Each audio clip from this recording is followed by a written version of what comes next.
Oi gente, tudo bem com vocês? Aqui quem fala é a Cecília Frazão do canal Nossa Língua e eu estou aqui hoje para trazer aí uma das classes gramaticais mais importantes, que é o verbo. No meu último vídeo eu trouxe para vocês quais eram as 10 classes gramaticais que nós utilizamos para nos comunicarmos e que fica muito difícil me comunicar, ou nos comunicarmos sem essas classes gramaticais. E eu deixei claro que existem duas classes gramaticais muito importantes, que são quais? Os verbos e os substantivos. Então, neste vídeo, eu vou falar sobre verbos. Eu acredito que seja aí uma das partes das classes gramaticais que as pessoas mais têm dificuldade. E por quê? Porque é bem complexo mesmo, não é fácil, quando nós falamos de verbo na nossa língua portuguesa. E eu deixei claro para vocês que existem essas duas aí, que são os substantivos e os verbos, mas que aqui neste vídeo eu vou ter que dividir em várias etapas, porque é bem complexo. Esgotar tudo neste vídeo ia ficar cansativo e ia ficar muito grande, muito extenso o vídeo. Então não vai dar para eu falar de todas as classes gramaticais. Então o que eu quero fazer? Eu vou diminuir aqui a câmera. Hoje está bem frio em São Paulo, está chovendo bastante e estou bem agasalhada, então vamos lá. Vou diminuir aqui para vocês terem acesso ao conteúdo que eu preparei para vocês. Acho que tá bom assim. Deixa eu diminuir mais um pouquinho. Então vamos lá. Quando eu falo então de verbos, eu estou falando aí dessas classes gramaticais. Mas toda vez que eu falo de verbo, eu vou falar de flexões, porque não tem como eu falar de verbo e não falar das suas flexões. Como é que eu reconheço um verbo, então? Eu preciso lembrar que quando eu falo da palavra verbo, eu preciso perceber que o verbo ele vai sofrer variação. E o que é sofrer variação? É sofrer mudanças dentro da nossa língua. E não dá, então, para eu falar de uma coisa e não falar de outra. Então, eu identifico o verbo porque o verbo passa por uma variação. E essa variação, o que seria essa variação? Seria esse conjunto de flexões. Quando eu falo de verbo, eu lembro de conjugar. E conjugar é uma das coisas mais difíceis que as pessoas têm quando utilizam verbo. Então, conjugar é um conjunto de flexões que essa palavra vai passar. E eu preciso conhecer, então, que flexões são essas. Aí eu trouxe aqui para vocês essas flexões. O verbo, então, ele sofre aí uma alteração, uma mudança de número, de pessoa, de tempo e de modo. Então, são essas 4 flexões que o verbo vai sofrer. Mas antes de falar delas, eu quero trazer aqui como eu identifico um verbo, então? Porque toda vez que eu falo de verbo, a pessoa lembra sempre de ação. Uma das coisas que o aluno sempre fala, quando eu pergunto o que é um verbo, é uma ação. Ótimo, é uma ação. E por quê? Porque dentro da língua portuguesa, o maior número de indicações que nós temos de verbo está relacionado às ações que nós cometemos aí no dia a dia, como andar, falar, estudar, trabalhar. Então, no nosso dia a dia, nós estamos carregados de ações que nós praticamos aí durante todo o nosso dia. Então, quando fala de ação, lembra sempre dos verbos. Mas é importante saber que verbo não é só ação. Verbos também indicam fenômeno da natureza. Eu comecei este vídeo falando que hoje está um dia bem chuvoso. Está chovendo em São Paulo. Então, esse está chovendo, chover, é um fenômeno da natureza. E quando eu digo está chovendo, veja que eu tenho 2 verbos, está e chovendo. Está é um estado, porque está chovendo, mas pode, de repente, melhorar o tempo. E chovendo é um fenômeno da natureza. Então, eu preciso reconhecer que esse verbo ele não indica uma ação. Na verdade, ele indica um fenômeno da natureza. Por que ele não indica uma ação? Porque eu não tenho alguém praticando a ação de fazer chover. Assim como nevar, trovejar, relampejar, são fenômenos que acontecem e que muitas vezes nós tentamos explicar, porém, são fenômenos, não são ações. A não ser que eu utilizasse aí um verbo que indica um fenômeno, mas eu utilizasse no sentido figurado. Então, isso dentro de um poema, né, dentro de uma poesia, usado no sentido figurado, eu posso até, de repente, colocar um sujeito para esse verbo. Porém, quando ele indica no sentido real da palavra, quando ele indica um fenômeno da natureza, não há como localizar aí o sujeito dele, tá? Mas também nós temos os verbos que indicam estado ou qualidade. Estado, algo que não é duradouro. Eu vou dar 2 exemplos aqui. Eu poderia dizer, por exemplo, o homem está doente. Quando eu digo o homem está doente, é o estado em que aquele homem se encontra. Ele vai, de repente, aí tomar um remédio, ele vai passar por um médico, ele vai melhorar. Então, o estado dele, ele está doente, ele está triste, ela está feliz. São estados em que essas pessoas se encontram. Agora, qualidade é algo mais duradouro. Se eu dissesse, por exemplo, que esse homem é doente, aí já indica um distúrbio mental, vai demandar muito tempo, talvez nem consiga reverter o quadro, porque é uma qualidade deste homem. Então, não é algo que é só um estado ali que ele está passando. Não, ele é doente e aí precisa, então, de um tratamento maior e, de repente, pode ser que esse problema não seja solucionado. Então, é diferente eu falar estado ou qualidade. É muito engraçado, por exemplo, quando eu uso esse exemplo em sala, geralmente num relacionamento, quando o parceiro fala assim, nossa, você está bonito ou você está bonita, parece que é só naquele momento, né? Naquele estado ali que daqui a pouco eu vou ficar feia ou né, vou ficar feio. Então, quando usa essa frase, você está bonita, você está linda, a mulher, ela sente muito isso, né? De repente, você está dizendo que ela está só naquele momento. Então, daqui a pouco ela volta para o estado normal dela e fica feia. É diferente você falar, você é bonita, ou você é linda, ou você é lindo, ou você está bonita, ou você está bonito.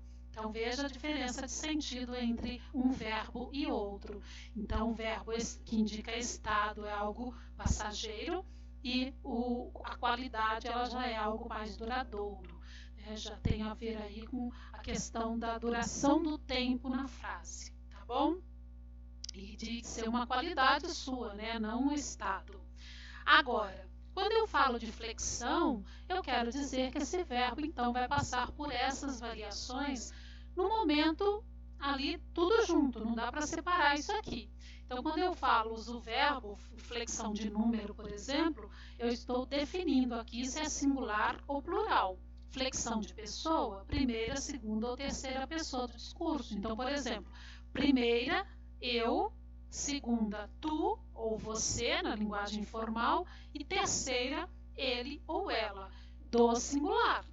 Se eu falo do plural, primeira, nós, segunda, vós ou vocês, na linguagem formal, e terceira, eles ou elas, que são pessoas do discurso que se referem aqui, que se referem ao plural. Então, veja que flexão de número e de pessoa estão ali acontecendo no mesmo momento. Não dá para separar uma coisa da outra. Aqui eu tenho a flexão do tempo, né? O tempo é presente, é algo que está acontecendo neste momento, é pretérito, ou seja, conhecido passado, ou é que já foi, né, já passou, ou é futuro, algo que ainda vai acontecer. Então, determine o tempo, para mim, desse acontecimento, dessa ação, desse estado, ou desse fenômeno da natureza. Então, determine para mim o tempo. E o modo, se é indicativo, se é subjuntivo ou se é imperativo. Então, indicativo, quando indica uma certeza no que você está falando, é subjuntivo quando indica uma dúvida e imperativo quando indica aí uma ordem, um desejo. Então, veja que o verbo ele vai passar por essas 4 flexões num momento só, ali no verbo, quando eu estiver empregando esse verbo, por isso que o verbo é uma palavra variável, ele varia em relação ao número, à pessoa, ao tempo e ao modo. Importante entender bem isso, tá? Que são essas flexões. E aí eu trouxe aqui algumas frases para vocês identificarem os verbos dentro dessas frases. Então vamos lá, eu vou trazer aqui uma canetinha para grifar com vocês. Nós temos aqui na letra A, o coração é uma riqueza que não se vende, não se compra, não se aluga, dá-se. Então, o coração é do verbo ser, que não se vende, vende do verbo vender, que não se compra, do verbo comprar, que não se aluga, do verbo alugar, e dá-se, do verbo dar. Ou seja, o coração é uma riqueza. Aqui eu estou construindo aí uma metáfora, né? Coração é uma riqueza, o coração é uma das coisas mais ricas que nós temos, que não se vende, então que não se permite vender, que não se permite comprar, que não se permite alugar. O coração, na verdade, a gente dá, a gente doa esse coração, né? Por isso aqui dá-se. Aqui nós temos então 1, 2, 3, 4, 5 verbos. Eu tenho então 5 orações. Lembrem-se que eu conto o número de orações pelo número de verbos. Se eu tenho um verbo só, eu tenho uma oração só. Se eu tenho 2 verbos, 2 orações. Se eu tenho 10 verbos, eu tenho 10 orações. Então aqui eu tenho 5 verbos, eu tenho 5 orações. Só toma cuidado com a locução verbal. Eu comecei esse vídeo falando que está chovendo muito. Então, está chovendo muito em São Paulo. Está chovendo, eu tenho 2 verbos, porém, o está é um verbo auxiliar e o chovendo é o verbo principal, que é uma ação, o chover é uma ação que eu estou colocando. O chover, né, na verdade, não é uma ação, um fenômeno da natureza. Então, está chovendo. Esse aí, está chovendo é uma locução verbal, eu conto como um verbo só. É isso que eu queria dizer. Na letra B, nós temos aqui, é no coração do homem que reside o princípio e o fim de todas as coisas. Então, nós temos aqui, ó, é do verbo ser, que reside. Então, reside do verbo residir. Aqui eu tenho 2 verbos, então eu tenho 2 orações. Na letra C, quando o demônio da cobiça agarra o humano coração, agarra do verbo agarrar, que só morto o deixa. Então, eu tenho aqui o verbo deixar. Eu não gosto muito dessa caneta, porque ela tem vida própria. Na letra D, um homem não é nada mais do que aquilo que ele sabe. Então, olha lá, um homem não é do verbo ser, mais do que aquilo que ele sabe. Sabe do verbo saber. Então, eu tenho 2 orações aqui, né? Porque eu tenho 2 verbos. Na letra E, a ingratidão é uma forma de fraqueza. Jamais conheci homem de valor que fosse grato. Então, fosse do verbo ser. Cuidado que não é do verbo ir, hein? É do verbo ser, porque eu tenho uma qualidade aqui na frente, ó, ingrato. Então, veja que aqui eu tenho 3 verbos, eu tenho 3 orações, tá bom? Então, aqui para você saber identificar esses verbos dentro da frase. É muito importante isso. Vamos lá, então, para o próxima tela. Eu trouxe aqui, identifique a pessoa e o número aos quais pertence cada uma dessas formas verbais. Então, eu quero saber a pessoa e o número. Pessoa, se é primeira, segunda ou terceira, do singular ou do plural. Então, vamos lá. Veja a importância, né? Quando eu tenho aqui, chegamos. Veja que essa terminação aqui, olha, do amos, primeira pessoa, nós chegamos, primeira pessoa do plural. Então, na frase fica, nós chegamos na casa da vovó. Nós, quem chegou? Nós. Então, nós é o sujeito da oração. Nós chegamos. Então, veja que o sujeito, ele precisa concordar com o verbo. Então, esse verbo, ele varia de acordo com o seu sujeito. Tá? É importante vocês verem isso, tá? Agora, ponho, primeira pessoa do singular. Eu ponho, do verbo pôr. Então, primeira pessoa do singular. Como é que fica isso numa frase? Deixa eu trazer aqui para vocês. Eu ponho os materiais na mochila. Então, quem é que põe os materiais? Eu ponho os materiais na mochila. Então, ponho, só por essa terminação aqui, eu tenho a primeira pessoa do singular. É importante que vocês vejam, deixa eu marcar aqui para vocês, que o verbo, ele tem aí o seu radical e ele tem as suas terminações, as suas desinências. Então, são elas que me mostram a pessoa, o número, o tempo e o modo do verbo. Aqui nós estamos falando só da pessoa e do número, mas eu poderia, por exemplo, aqui identificar o tempo e o modo. Chegamos, nós chegamos na casa da vovó. Então, eu cheguei, tu chegaste, ele chegou, nós chegamos. Então, aqui nós, primeira pessoa do plural, de que modo? Do modo indicativo, que está indicando uma certeza, e do tempo pretérito, né? Pretérito perfeito. Nós chegamos, já chegamos. Eu ponho aqui primeira pessoa do singular, do modo indicativo, do presente do indicativo, né? Eu ponho os materiais na mochila. Então é importante vocês olharem que o verbo ele vai trazer aqui o seu radical, que eu preciso conhecer esse radical desse verbo, e eu tenho aqui as desinências. Então, ponho do verbo pôr. Então, aqui o radical, né, a terminação está aqui, ó. Eu ponho. Veja que está aqui a desinência, a terminação desse verbo. Vamos para o próximo.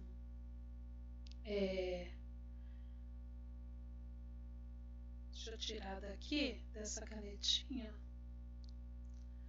Depois nós temos o próximo, que é qual?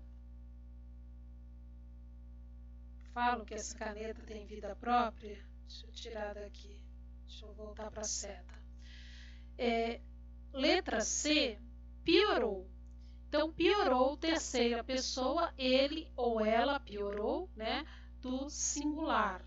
Então, aqui nós temos numa frase, por exemplo, o filho piorou nas notas. Então, quem é que piorou nas notas? O filho. Então, veja que aqui o verbo, ele concorda com o sujeito. Então, veja que aqui a desinência é piorou, né? Esse "ou" aqui do verbo piorar. E aí, essas terminações. Eu não vou voltar para a caneta, porque senão acaba atrasando muito. Agora, vamos lá na letra D. Escrevi. Escrevi é a primeira pessoa do singular. Eu escrevi. Então, primeira pessoa, isso numa frase fica como? Eu escrevi uma carta para minha mãe. Então, quem é que escreveu essa carta? Eu escrevi. Na próxima, nós temos aí o "e" sentiram, terceira pessoa, eles ou elas, né? Terceira pessoa do plural. E aqui numa frase ficaria como, então? As crianças sentiram a falta da mãe. Então, aqui, deixa eu voltar aqui para marcar, então, as terminações. Aqui eu tenho, então, as desinências, né, que eu chamo de terminações. Importante vocês identificarem também. Aqui eu escrevi, ó, só o "i", ele me indica aí que é da primeira pessoa e que é do singular. Então, veja a importância dessas variações, dessas desinências que o verbo sofre na hora que ele é conjugado. Então, lembrar que o verbo ele sempre tem que concordar com o sujeito, tá, gente?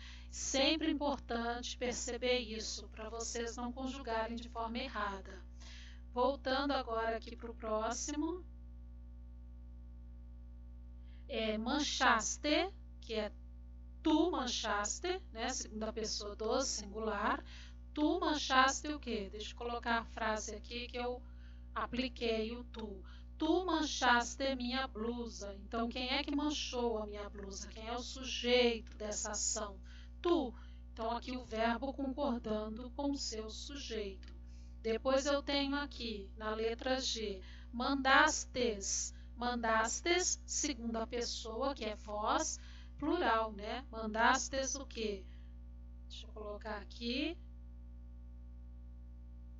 Eu coloquei o verbo ir aqui, ó. Vós fostes à festa sem mim.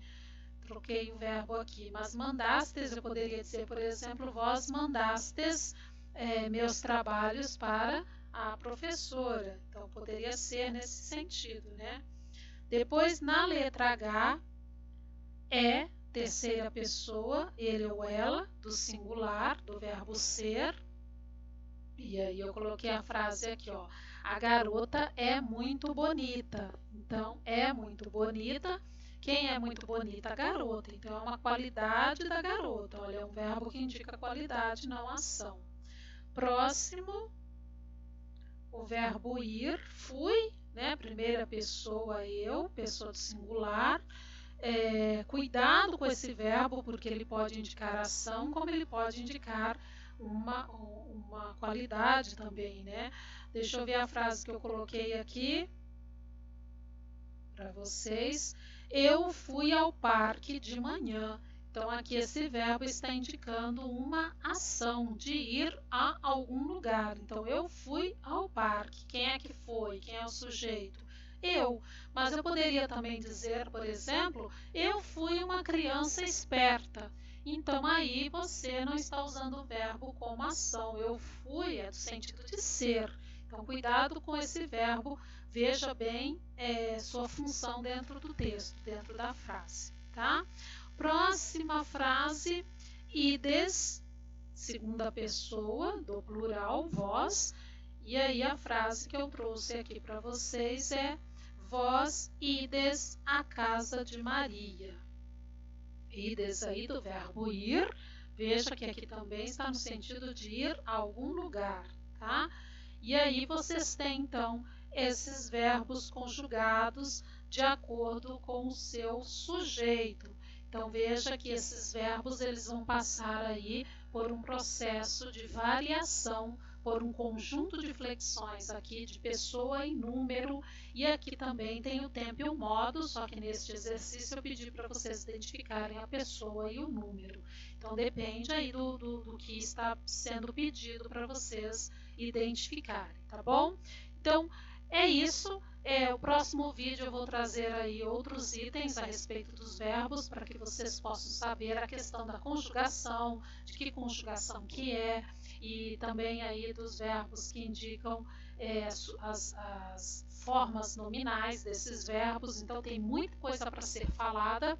Eu espero que vocês tenham entendido aí o início desse processo do verbo, e se vocês gostaram deste vídeo, então deem um like, compartilhem, acionem o sininho, e bons estudos para vocês, tá bom? Então, beijo grande, fica todos bem aí e até o próximo vídeo. Tchau, tchau.